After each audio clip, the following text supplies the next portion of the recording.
there's been huge momentum in the AAPI community and in communities of people of color more broadly over the past year. Some folks say that if there's one small silver lining of this, it's that Asian Americans are really mobilized and rallied around each other in a powerful way, and that ethnic pride has soared.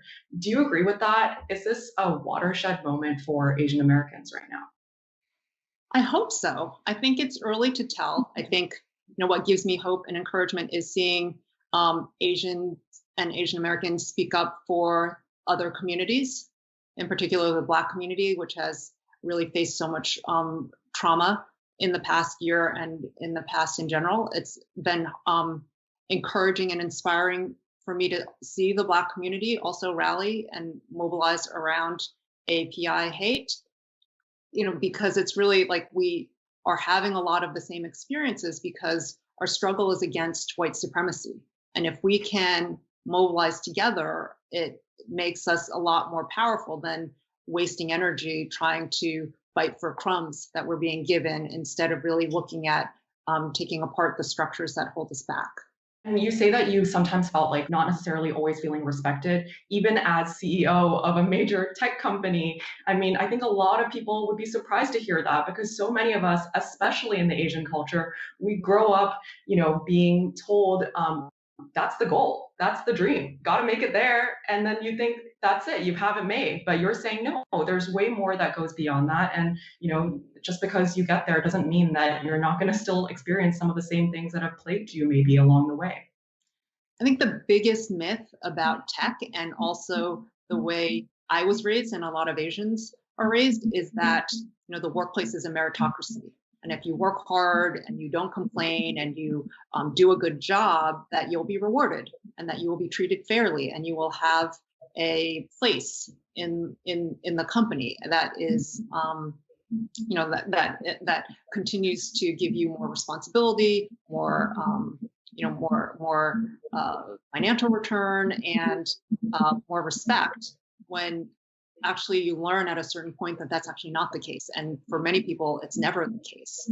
And that's something that was really hard for me to figure out and to really process. A lot of the time, I would think, well, I'm not working hard enough, or I've internalized this feedback even though it doesn't really make sense to me, but I'm going to work hard and overcome that obstacle.